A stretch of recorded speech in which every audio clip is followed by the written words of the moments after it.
A Torre de Babel sempre foi objeto de muita especulação e curiosidade. Porém, muitas pessoas não sabem o que a Bíblia realmente diz sobre esse assunto e acabam acreditando em histórias que não têm base bíblica. Neste vídeo aprenderemos um pouco mais sobre a Torre de Babel. Contudo, devemos primeiro estudar a própria cidade de Babel. Se você gosta deste tipo de conteúdo, não deixe de se inscrever no nosso canal. Sua inscrição nos motiva a trazer novidades toda semana. A cidade de Babel. Após o dilúvio, Deus ordenou que o homem se espalhasse e povoasse a terra. Gênesis 9:7. Mas, contrariando as ordens de Deus, esta população decidiu unir-se e construir uma cidade na planície de Sinar, Suméria. A cidade de Babel é a primeira cidade mencionada depois do dilúvio, e a área onde Babel foi construída seria mais tarde a famosa Babilônia. A cidade de Babel foi fundada por Nimrod, que também fundou as cidades de Erech, Akkad e Calné. Quando partiu para a Síria, construiu as cidades de Nínive, Reobotir, Calá e Rezém. De acordo com o relato bíblico no capítulo 11 do Gênesis, Babel foi provavelmente a primeira sede do governo de Nimrod e o ponto de partida de seu reino. A Torre de Babel. Junto com a construção de Babel, essas pessoas também começaram a construir uma torre para fortificar a cidade. Esta é uma atitude completamente contrária à vontade de Deus. A construção da Torre de Babel significou essencialmente a concretização da recusa em expandir e habitar a terra. A frase "pico que toca o céu" capta perfeitamente o orgulho desta civilização, bem como o avanço tecnológico que tinha na época. O texto de Gênesis 11 não especifica se essas pessoas temiam ou não um novo dilúvio, mas a estrutura da cidade, a grandiosidade das suas torres e a sua insistência numa sociedade plenamente integrada parecem apontar para tal situação. Se foi realmente isso que aconteceu, então esse comportamento, além de demonstrar desobediência diante de Deus, também mostra falta de confiança na promessa que Deus fez. Deus prometeu que a terra nunca mais seria invadida por um dilúvio. O que significa Torre de Babel? É interessante notar que a frase Torre de Babel não aparece no Antigo Testamento, mas é o nome comumente usado para designar a torre da cidade de Babel. A palavra para torre é Migdol, que significa torre de vigia. A palavra Babel vem de Bavel e significa porta de Deus, combinando a palavra acadiana Bab com a palavra hebraica El. O nome Babel também é explicado por uma etimologia comum, baseada em uma raiz hebraica semelhante, neste caso Balal, que significa confusão, mistura, tendo relação fonética com a palavra Babel. O certo é que o nome Babel tornou-se sinônimo do lugar do julgamento de Deus, do lugar da confusão linguística e do início das diferenças idiomáticas. Como foi construída a Torre de Babel? Na região de Babel não havia pedra que pudesse ser usada para fazer tijolos, nem cal que pudesse ser usada para fazer a argamassa. Muitos edifícios nesta região são construídos com tijolos de barro secos ao sol ou preparados em fornos. A fundação do edifício também é feita de argila triturada, e o betume, piche, lama, alcatrão, é usado como argamassa. As famosas torres dos templos mesopotâmicos, chamadas zigurato ou zigurate, são usadas como referência para entender como era a Torre de Babel. Estas torres têm formato retangular, construídas em níveis acessíveis por escadas e rampas. Eles têm um pátio que leva ao segundo andar. Outras escadas, geralmente externas, levam ao topo da torre. Essas torres geralmente têm 3 níveis. Mas há evidências de zigurates com até 7 níveis.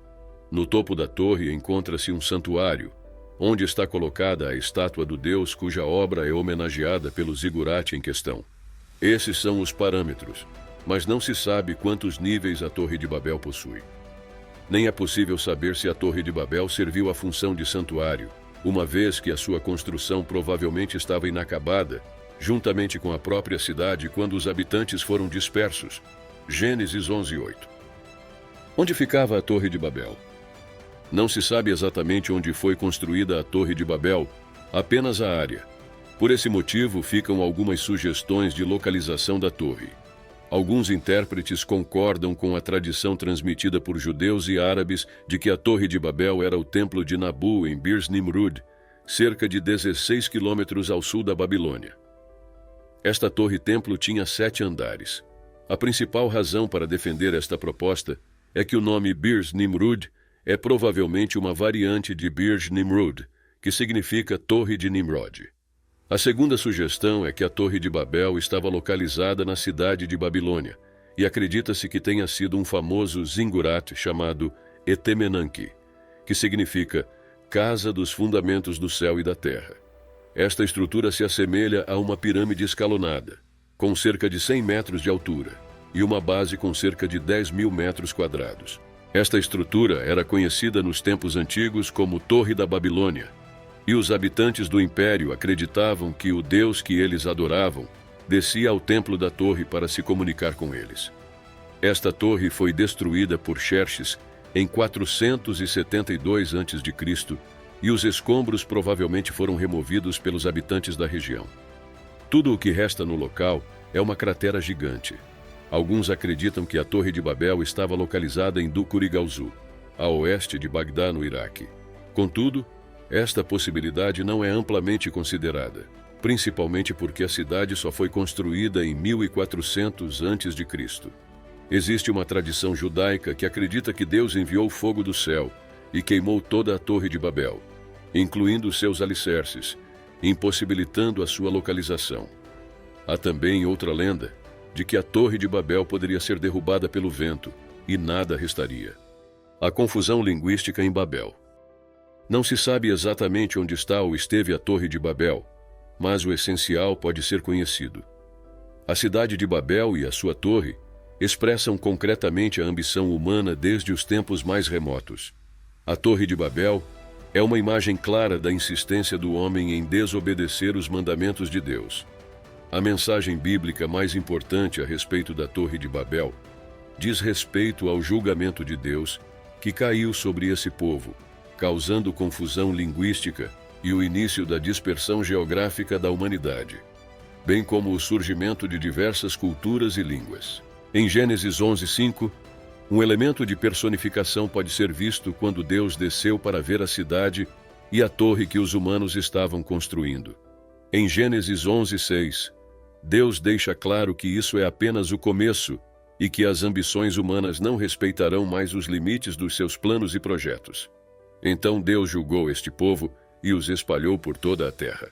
Também há debate sobre se a confusão entre línguas é um evento global ou local. Alguns estudiosos acreditam que tal evento ocorreu apenas na história semítica.